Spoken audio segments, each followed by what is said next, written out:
কি সুন্দর পাখিগুলো ডাকছে সকালবেলা, দেখো। আর আমার এই গাছে কি সুন্দর কত নয়নতারা ফুল হয়ে রয়েছে। এই গাছটা কিন্তু আমাকে আমার মেয়ে গিফট করেছিল। একদিন নাচের স্কুল থেকে ফেরার সময় গড়িয়াহাট থেকে ওইরকম গাছটা দেখতে পেয়ে আমার জন্য নিয়ে আসে, বলে মা এটা তোমার জন্য। ও জানে তো আমি কতটা গাছ ভালোবাসি। অপূর্ব হয়েছে এই গাছটা। আর ভোরের বেলা এই গাছটা দেখতে ভীষণ ভালো লাগছিল সকালবেলা উঠেই। কি দারুণ ফুলগুলো হয়ে আছে।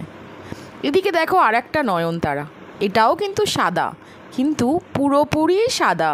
এতেও বেশ অনেকগুলো ফুল হয়েছে। এই গাছটাও কিন্তু আমি গিফট পেয়েছিলাম আমার এক ভাসুরের সাথে। ভাসুরের বাড়িতে অনেক নয়নতারা হয়েছে, তো একটা চেয়েছিলাম, আমায় সুন্দর করে গুছিয়ে দিয়ে গেছে। এই দেখো, এইটাও আমার গিফট পাওয়া, এটা আমার এক বন্ধু দিয়েছে।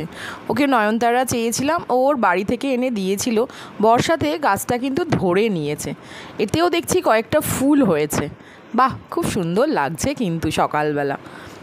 আর তিনজনকে আমি রথের দিন কিনেছিলাম, আমার পরিবারের নতুন সদস্যদের। এরাও আস্তে আস্তে ধরে নিচ্ছে, নতুন টবে বসিয়েছি।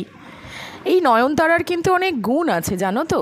এই নয়নতারার পাতা যদি আমরা 10টা পাতা 10টা ফুল জলে নিয়ে ফুটিয়ে সেই জলটা যদি সারাদিনে খাই, আমাদের ডায়াবেটিস কমে যাবে, আমাদের চোখে দৃষ্টি বাড়বে, আমাদের কাজ করার ক্ষমতা বাড়বে, আমাদের সেই টায়ার্ডনেস ফিলটা থাকবে না। তাও যদি না পারো, অন্তত 10টা ফুল যদি তুমি জলে ভিজিয়ে সেই জলটা খাও, সেটাতেও কিন্তু অনেক উপকার।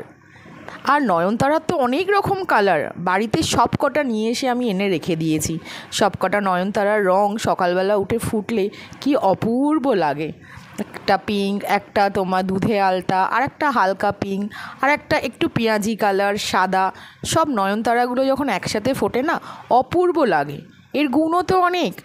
তাহলে আজ তোমাদের সাথে বিদায় নিই, আবার কাল আসবো।